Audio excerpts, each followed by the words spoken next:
Hello there, everyone. Welcome to our Stories of Change webinar.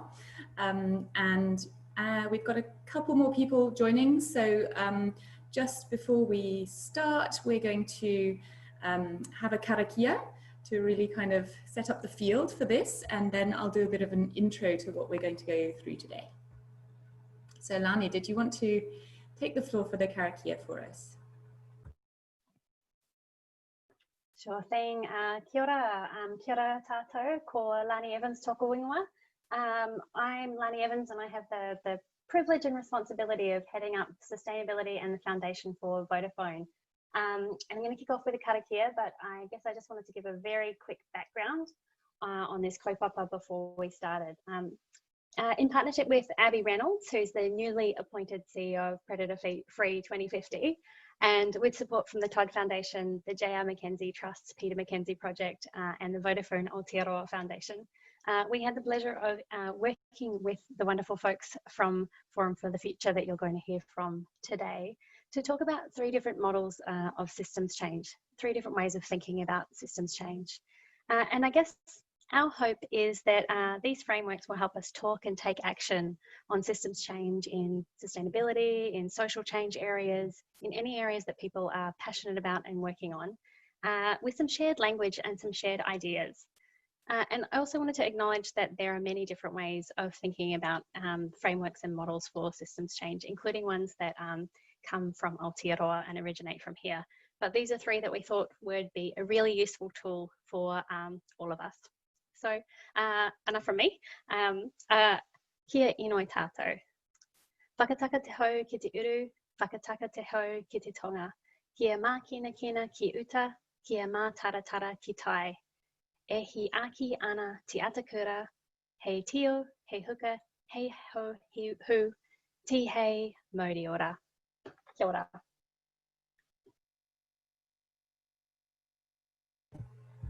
Thank you, Lani, for that lovely introduction and really setting us up for having a wonderful conversation today. So this is the second in our series of 3 webinars, and today we're going to have a look at the Iceberg Model told through the story of the civil rights movement in the US. But just before we get into the content, a few things around the tech. So I think you're probably all fairly familiar with Zoom now, but just making sure that if you can make sure that your name is changed to something that sounds real and that we don't have too many sort of BZ4725 people on the call so that we can kind of interact with you a little bit more. You'll be muted, but we'll be able to unmute. We kind of haven't done this in a broadcast mode. We're hoping it's going to be an interactive conversation. And we'll have about an hour together with some time to really present this story and framework. We'll also have Ariel, who is here as director of our Asia Pacific office from Forum for the Future, who will talk to us a bit about how she's used this in practice with an example from her work in Asia. And then we'll have some breakout rooms. So there'll be an opportunity as well to connect between each other, talk a little bit about who you are, why you're here, and then also what this particular framework sparks for you about how change happens and what system change means for you. So just before we start, I'm going to introduce Forum and myself a little bit, but we have a quick poll to find out who you are as well. So Oriana, would you like to launch that so we can just get a sense of who's in the room? So we just have 3 questions this time to sort of see where you're joining us from, who of you are in Aotearoa and from elsewhere.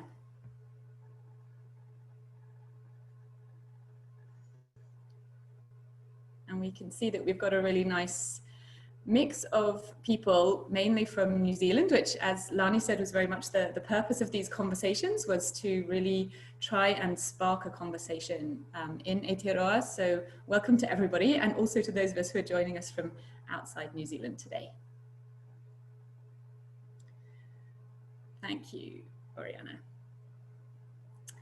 So just 2 words about Forum for the Future. We're an international not-for-profit, and we work on really trying to catalyze change around some really critical global challenges, and our sort of specificity is that we use systems and futures approaches. So really trying to work out how we can navigate the complexity of big global sustainability challenges and work very collaboratively to try and find solutions and address these challenges across the world. We have offices in the UK, in Singapore, in the United States, and in India. And so we try and take a fairly global perspective to the work that we're doing. And so what I'm introducing today is going to be a project that was developed to really try and help share more about how we understand change happening in different places in the world, and some of the key frameworks that really help us think about changing systems. And the reason that we use frameworks is that they really help us understand complexity and bring in a lot of different pieces in these very complex challenges where we're trying to work out all of the different stakeholders, all of the sort of historical background that has brought us to where we are today, and really trying to understand where there is scope to create sort of deliberate positive change. So this particular story we felt was really powerful because we all know about the civil rights movement in the US and the work of, really organized movements of people across the country to end segregation.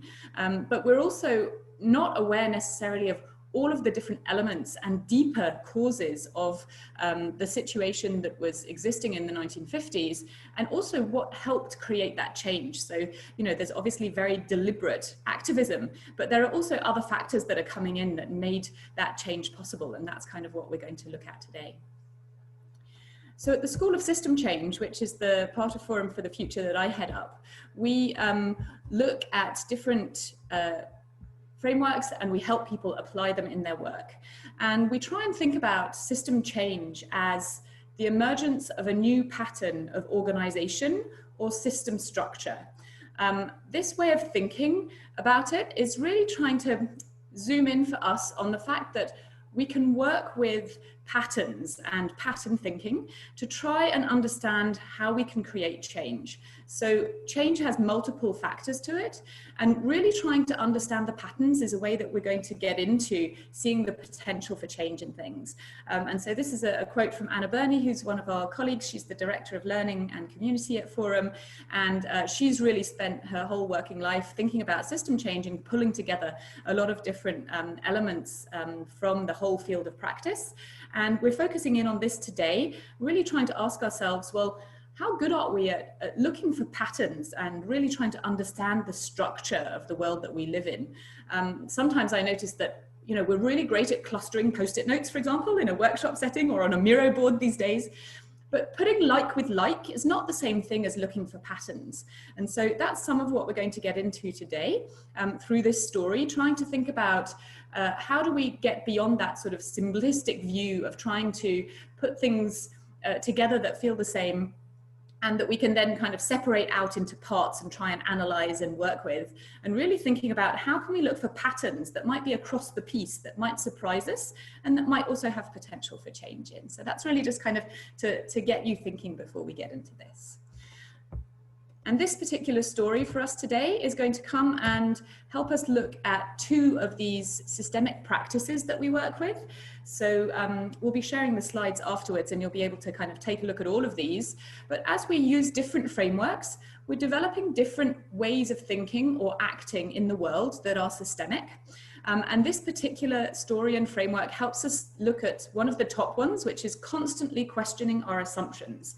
How can we really think about what are the assumptions we're making about the situation today, but also about the models we're using, like how are we really critically thinking about the patterns of thought that we're using in our change work. And the other one is really about patterns here. As I said, it was patterns to make effective interventions. So we're really going to think about what does that mean, pattern thinking. And so I'm going to share a short video. I'm hoping that the quality will be good. I know for those of you who were at the previous webinar, it wasn't necessarily brilliant. We'll also share in the chat the link to the YouTube version of the video so that you can watch it in your own time. And when we follow up, we'll also share that link for you. But I'm going to try and play it for us straight up. So here we go with our story of change. And the question that we're holding here is, what does this event in the civil rights movement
Okay, I hope that worked for everyone and that we could see this video. So as you will have seen at the end, I'm not a civil rights historian and it's not the place that I come from, but we worked on this video with Danielle Maguire, who is a historian in the United States and who has done a lot of work into the origins and sort of really the systemic factors that led into the civil rights movement and some of the main protagonists, and in particular taking a gender lens. And this was something that was interesting to us for this model, which is we're going to go through now, which is the Iceberg Model, that helps us kind of look down beneath events and patterns of events into what really like deeper system structures and even mental models that are involved in really creating the conditions for a system to operate as it does. And so for us, it was really interesting to work with a historian who had some of that deeper systemic view and could help us see past this event that we all know about Rosa Parks sitting on a bus to really thinking about, well, what are the deeper causes of even that event having existed in the world? And so that's what we're going to talk through now for a little bit.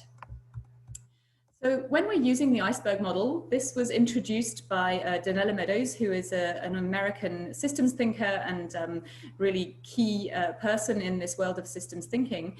And she used this, fairly easy metaphor, which is to say, well, actually, an iceberg only has 10% of its total mass above the water. And then that 90% underneath is where sort of the ocean currents act and creates the iceberg's behavior that we can't actually see because it's under the water.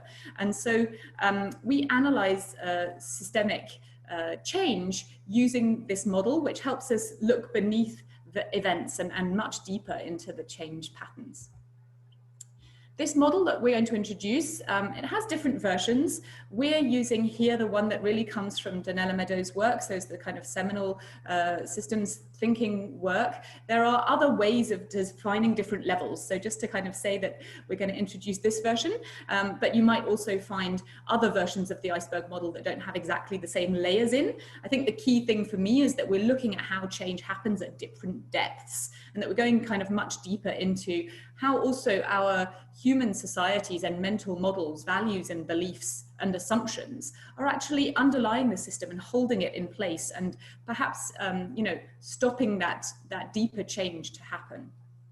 And so if we go through this story, it helps us understand what we mean by looking at these different levels. The first level here we could think about is the event. So it's really focusing in on what's above the tip of the iceberg. And often, if you think about the way that our media and our news system operates, this is really where we are most of the time, right? Where we're kind of above, we're on the tip of the iceberg and we're looking at events and we're seeing what's going on in the world. And so in this particular case, we have, Rosa Parks, who, she sat down on the bus. And a lot of people say, because she sat down because she was tired. But when she was questioned, she said the only tired she was tired of giving in. That actually, this for her was an act of defiance. And it was really clearly there to kind of make sure that she would take a stand in this particular situation. And so what we're thinking about here is, how can we focus in on an event that was a key moment in change? But then we're going to think about what else are we seeing around that made that event possible, or that really meant that particular moment was a tipping point and could catalyze change. And that's where we go down to the next level. And what we're trying to show through the video are some of the different patterns here. And so what we have with the event is a woman challenging the segregation laws. And what we notice in the patterns, these are the kind of trends or cycles that we can see happening elsewhere in society, is that actually particularly Black women, but also men were, resisting and challenging inequality, violence and segregation across the south of the US. And so we have the gender focus here that's really important, which is actually that, white men were really abusing women, Black women, often on their way to work or humiliating them in buses and streetcars. And so the pattern of Rosa Parks choosing to do that on a bus is not something that is a lone event that just comes out of nowhere. It comes out of a wider pattern and context of actually this being a place where Black women were being abused. And the Women's Political Council had been lobbying the city for improved conditions on buses in Montgomery for this particular reason. So again, we have this pattern of resisting and challenging the events that are going on. Then we also have Rosa Parks and herself as a sort of change maker. She was actually active in the local chapter of the National Association for the Advancement of Coloured People. And she was investigating cases, and rape cases in particular, of Black women in the southern states. So for her to take a stand was not just, you know, any old Black woman who was tired and decided to sit down on a bus. It was this particular change actor who had already been resisting and challenging the situation. And so there are lots of different patterns that we're seeing of this sort of resistance. And at that wider level, as you will have seen in the video, we also have a pattern of just refusal of the status quo that came out from the end of the World War II, and when Black men, soldiers, were coming back to America, having fought for freedom in Europe and elsewhere, and just really kind of realizing that there was a massive difference between the experience they had of being in the army and fighting for freedom, and then the segregation laws that they were coming across back home. And they also decided to resist and challenge that, and moved north to places where they could vote and to places where their voices could be heard. And so again, we have this pattern of events that's not just, as I was saying, it's not like with like, it wasn't lots of people boycotting the buses yet, but it is this pattern that we're seeing in the wider system at that particular time. And then we ask ourselves about the system structures, you know, what creates or influences these patterns? Patterns are effectively quite fluid, they can shift and change, but system structures are at this deeper level and they tend to be quite rigid. So we're talking about physical structures. In this case, through the segregation laws, we actually had facilities that meant that there was mandated segregation in all public and private spaces. And that was actually a systemic structure in the South of the United States through actual, you know, physical facilities that were different for white and colored people. It's also through organizations, policies, and then also societal rituals. So, you know, the policies here were that, you know, that there is these segregation laws. There was a case where the US Supreme Court actually upheld the constitutionality of segregation as calling them separate but equal facilities, so that the colored people and the white people would have the same facilities, but they would be separate. And that was something that was actually upheld by the Supreme Court for a long time, despite this pattern of resistance and legal challenge. And we also have rituals here, which are at a different level. So when we were talking about the abuse of Black women, this was, you know, used as a ritual to uphold white patriarchal power and deployed as a justification actually for also lynching Black men who challenged the status quo. And what's important here, I guess, is to understand that it is structural because these people are going unpunished. Despite the fact that obviously what they were doing is against the law, even in the segregation laws, obviously rape and lynching were against the law, but it was seen as almost like a social norm that was part of the way that the system structure was being maintained and the sort of stabilizing force, if you like. And what we can see underneath here is that obviously we're getting into what assumptions, belief and values underlie the system. And this is really, you know, white patriarchal power being underneath it. And the unspoken purpose of that belief system is the placement of African Americans and other people of color at the very bottom of the social, political, economic and racial hierarchy in the country. And one of the reasons it was obviously so difficult to challenge is that there is, you know, this deeper mental model that is often built up over, you know, generations and hundreds of years. And we would know that certainly in the United States. And what we're seeing here, though, is that the civil rights movement was also successful because it was coming in to challenge this, and that multiple mental models and ways of working with this were kind of competing and trying to work their way through. And what we see in this story is that the African Americans first tried to have a mental model that moved from full separation, sort of segregation, to separate but equal. And this that was the first shift in the mental model. And that helped actually move things along the way to actually the point where in the late 1950s, there was then the fact that actually segregation was unconstitutional and that separate was unequal. Separate but equal just didn't work. And that's kind of what led to then, the first Supreme Court ruling, which then, undermined all of the segregation laws. And again, it took a very long time to get beyond that. So what we're learning from this story is that actually, if we're looking below a particular event, we can think about how all of these different elements in a system work together and get down into those deeper questions about what are the values, the beliefs and assumptions that are underlying the system and that hold it in place.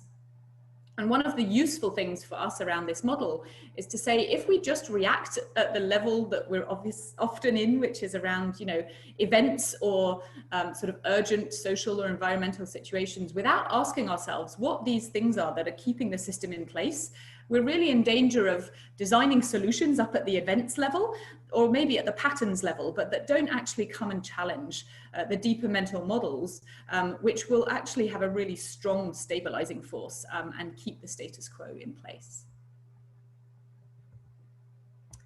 So I'm going to hand over to Ariel now, who is going to just speak to us a little bit about how we use this Iceberg framework in practice in a totally different setup. We're not in sort of this social change movement, but just to kind of see how we can use the iceberg in a work setting at Forum. Thank you, Laura. And actually, Laura, if you don't mind, I think I'll speak to the iceberg so people can see the iceberg as I talk through it. So Laura's right. The example that I chose to use, where we've used it in practice, is actually going to be in terms, how do we solve the challenge of transitioning to a circular economy in apparel manufacturing? And so it is quite a shift. But what I love about the iceberg is that you can still have, you can still see the tip of a problem, the tip of the iceberg, and then begin to understand through this tool what are the essentially power structures, what is the design of the system, and then what are those behaviors that are actually delivering to that tip of the iceberg. And so even in something as mundane, and in this case, there's a warehouse full of extra stock of overproduced fabric. That's the tip of the iceberg. So you just see that event. Then you can begin to go down that iceberg to understand what underlines that. So I'll back up a little bit to set the context. So we have a program that we're just finishing up called Circular Leap Asia. And the aim of the program is to catalyze the collective agency of manufacturers to drive the transition in a circular economy for apparel manufacturing. About apparel manufacturing needs to decarbonize by about 50% of what they're doing now in order for us to stay below 1.5 degrees.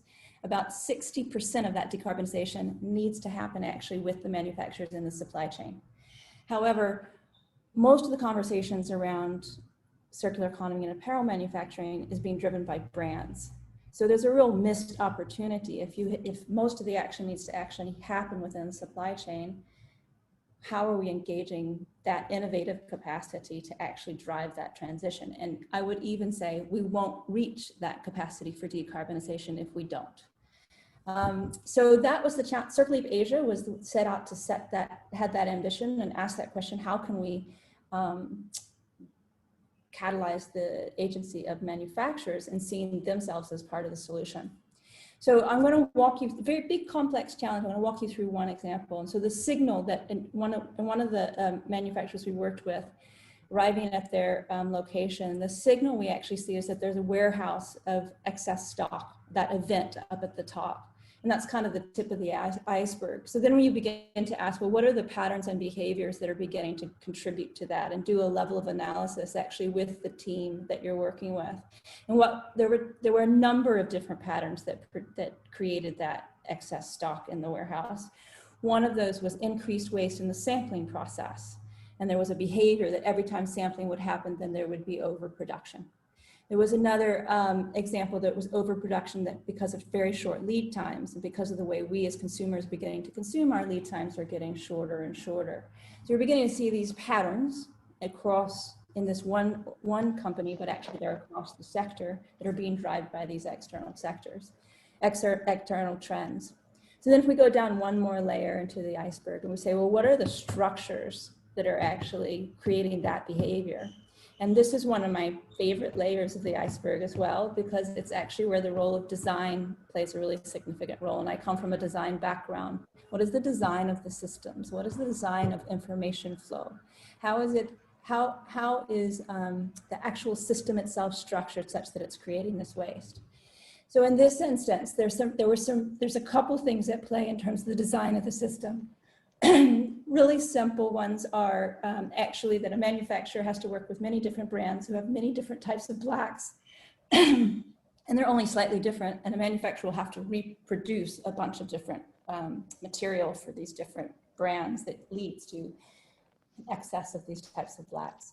On the short lead times, it's a way of hedging your bets, because you've got such a short amount of time you need to turn something around. You might have a lower quality, so you overproduce in order to manage your risk of that shorter lead time.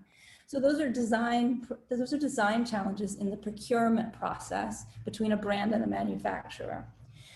Now there's another element within that procurement process, and that's actually asking the question, who holds the power in that relationship? And for the most part, it's the brand that holds the power. And they're the ones that are saying, this is what we need in a short amount of time. And the manufacturer, that's because the manufacturer sits within a broader system where there's a very low cost of entry. Any manufacturer can come in and begin to build that relationship with the brand. So you have a mindset that is based on actually whatever the brand needs, that's what we're going to provide. Some of the narratives when we did this type of analysis that we came up with of what is that mindset or narrative or mental model that undersits it is, it's a dog-eat-dog world. Everyone is here for their own self-interest. Time is money. That the service provider is not an equal partner with the brand, that they need to bend over backwards. So that journey from, gosh, there's a lot of extra stock that's in that warehouse, got us down to, there is a mindset that the brand is always, has all the power in this relationship, and a narrative about what we need to do that. So in order to create systemic change, we actually need to change that narrative. And that might be manufacturers actually hold the innovation capacity. Manufacturers actually increasingly have more opportunity to engage directly with consumers. Manufacturers need to have the opportunity to think of sustainability as a service.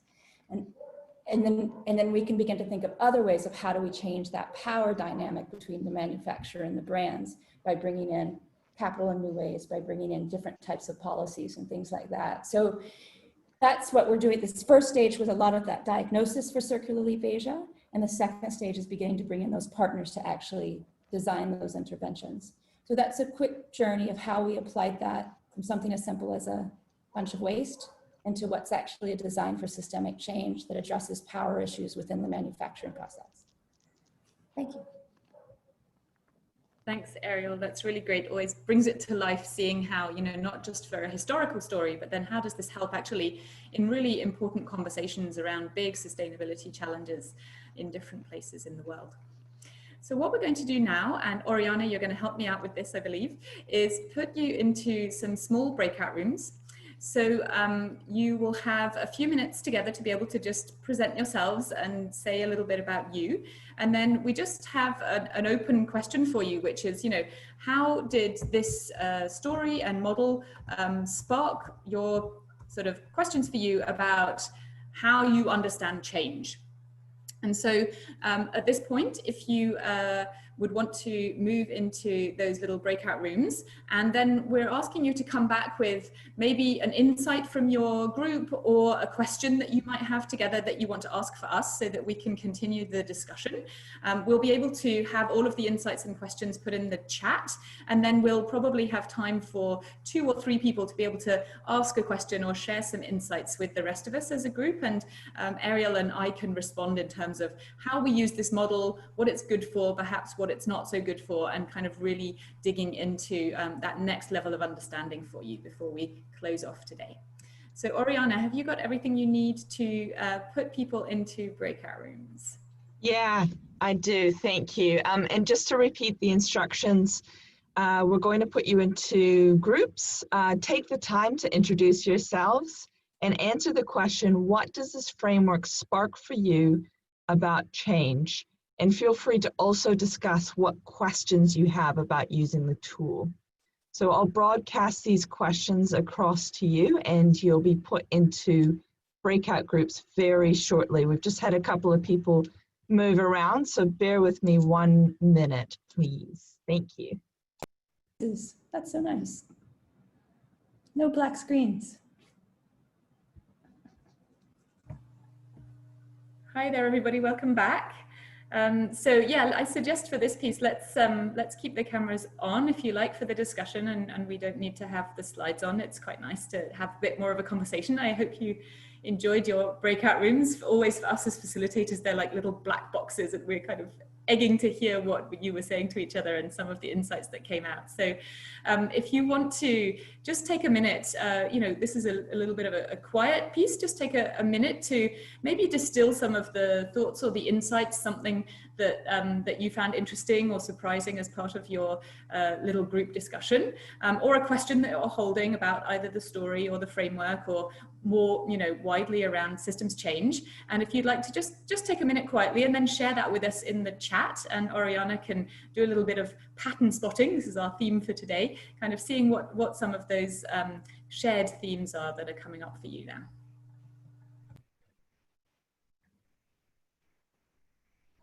Thanks, Laura, and welcome back, everyone. So just take a few moments to reflect, gather your thoughts. Once you're ready, please start sharing those in the chat. So your insights from the breakout group discussion, any questions you might have.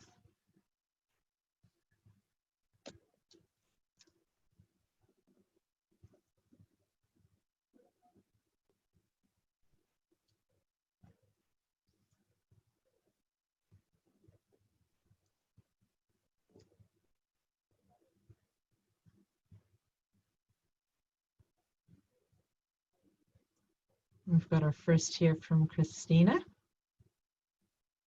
Thank you.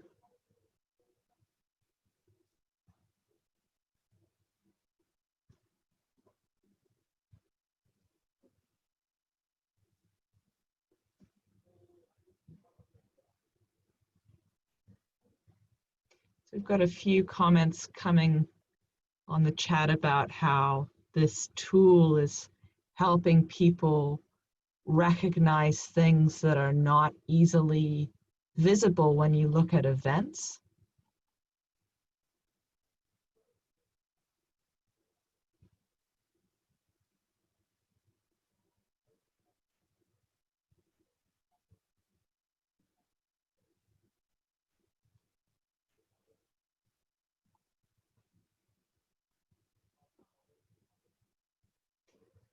The theme is coming out about how to facilitate people to identify and become aware of their mental models. Mental models can be hard to recognize, and Iceberg being that entry point into conversation for people who might immediately look at things on a surface level, but actually what's happening down underneath.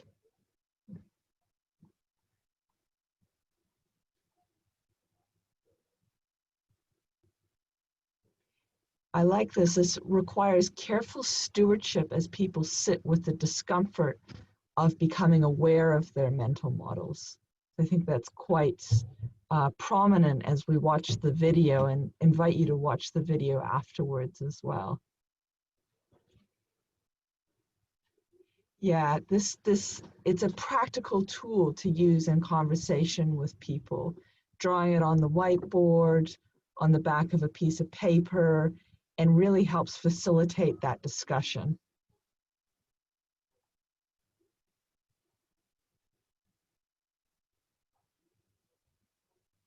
This is great as well. Finding a helpful model to use to take a quick snapshot of a current system state and to set a vision for what a healthier system state might look like.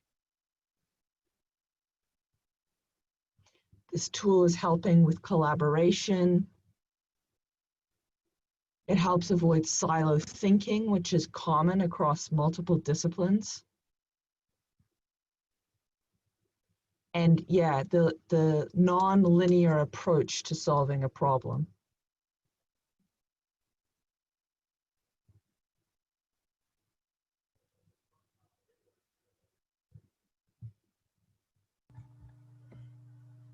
I want to just respond to somebody talked about working on all different levels, and I think that's really true.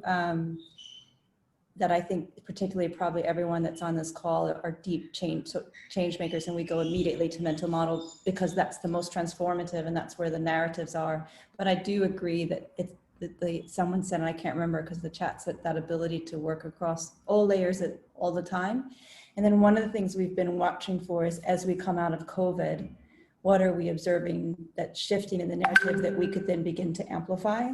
So if in another conversation with the Iceberg around apparel, we were talking about our narratives around consumption changing, and is that something that we can amplify, then what are the designs to do that?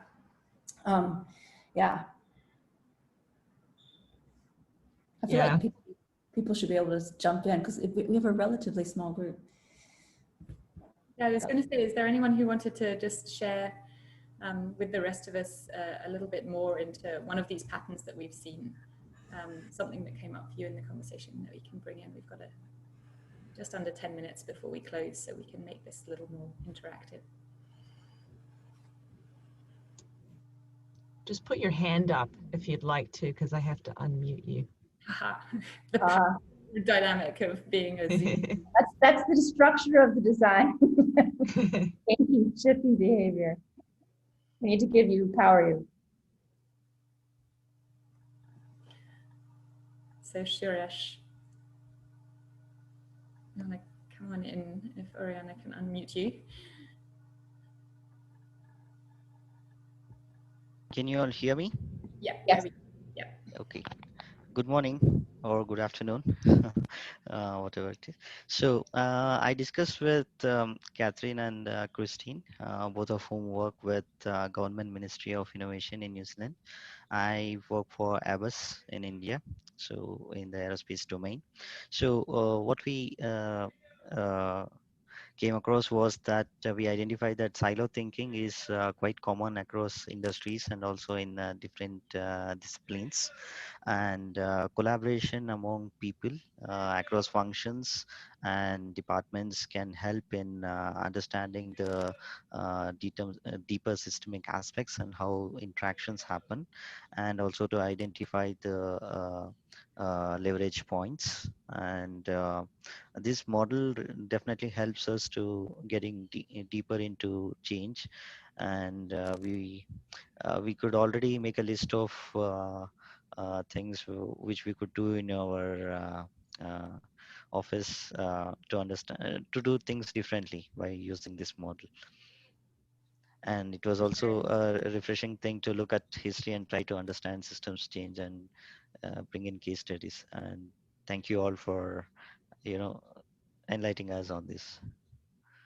Thank you. That's a really great point. And I think, this speaks to some of what we've seen in the chat here as well, which is, we say collaboration, but, the facilitative capacity of being able to actually bring people into conversations outside their silos, be able to hold a space perhaps to explore some of these deeper, mental models, which is not about judging individuals, but understanding that mental models are at a societal level. And so, you're not a bad person because you are embodying those, because that's where they come from. They're these deeper collective unconscious in a way that we're working with, and how you can bring that to the surface. So what I'm noticing in part of what you brought out there, Suresh, is that facilitative capacity that's really part of this system change work. Marisa, I think you were next for us. Yeah. So my group pushed me forward in the chat, so I'll share what we spoke about a bit. So we had a really lovely conversation talking about the mental models again, immediately going to the deepest part of the iceberg. So I teach macro social work. So, community development, policy, advocacy, all of that. And so this type of thinking is really important to get at, to help students understand how they can actually make change in their communities, which is essentially the whole point of community development and all of that. And we were talking about how hard it is to do exactly what you're saying, Laura, of how do you create that safe enough space and to help people work through there's a lot of blocks that people have to work through to be able to access what those mental models are. And that unfortunately in a lot of circumstances, there's a failure of facilitation to support that people are asked to look at those mental models, but the facilitators aren't really capable of helping people through a lot of that difficulty that they may face. And people will kind of double back down and go hide back underground and really not be interested in addressing it because it is such a vulnerable place to be. If you are able to, people can absolutely change their mental models.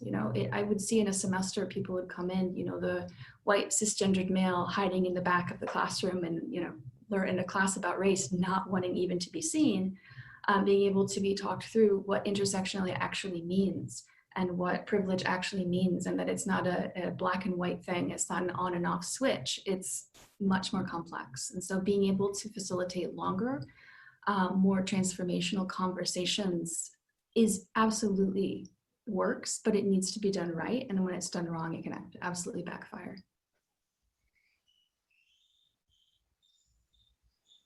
Thank you, Marisa, for sharing that.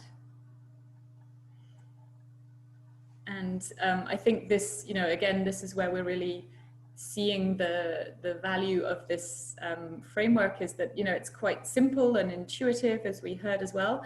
And at the same time, just even hearing the shift in the quality of conversation when we're getting into this piece about mental models, I'm just feeling even, on Zoom, but that we're all a little bit more reflective, that we've slowed down our speech. We're kind of really thinking into this, right? So there's something about the way in which we can use frameworks just to help us also shift the energy into a space or introduce something. And Marisa, I totally agree about the importance, seminal importance of facilitation and not making people go somewhere which can be really difficult. And at the same time, there is this piece around, as we were saying, it is about the individuals, and it's also about societal change, right? So not getting caught up on having not a particular workshop not having the outcome that we want, or it's sitting with the complexity of this, and that actually all of us have multiple mental models, and that we can shift our mental models and we still have deeper ones, like my own journey, being brought up with a very feminist, lesbian, separatist mother, and I realized that I'm now a mother and that patriarchy is still there, even though I grew up in this totally, really strong activist space. I still have it there, we have these layers of mental models that, because we are part of society and really needing to help facilitate those conversations, but it doesn't mean that change will happen either in ourselves as individuals or in society at large overnight. I want to bump up Mark's question. Go for it. Score it up in terms of, can you speak a little bit about what would be the pathways to changing mental models? And I realize that this is a bit of a swing for the fences and with a minute to go, but if you wanted to say anything about that, that would be great. Yeah, and I think we actually had some things here in the chat already about like the use of art and culture. We're talking about things here that are not necessarily at a rational level, like you're not going to change someone's mental model by explaining how the world works. You know, they might have some insights at that level, but actually, you know, these are deeply cultural currents. And a lot of what we see is the need for changing narratives and the role of art, film, you know, different kinds of conversation, different kinds of community gathering, you know, places where we're actually exploring what these new mental models might look like if they're played out are really essential. And so very much trying to work with the people who have that creative energy to show us also, you know, not just what it's like to be vulnerable in that sort of recognizing your mental models, but also what things could look like if we moved beyond that. So I think that for me is really key, and thank you, Christina, for sharing your thoughts on that as well in the chat. So as always, we find this is a really lovely conversation, and we're really excited to engage with you, and we're just going to finish here to finish on time.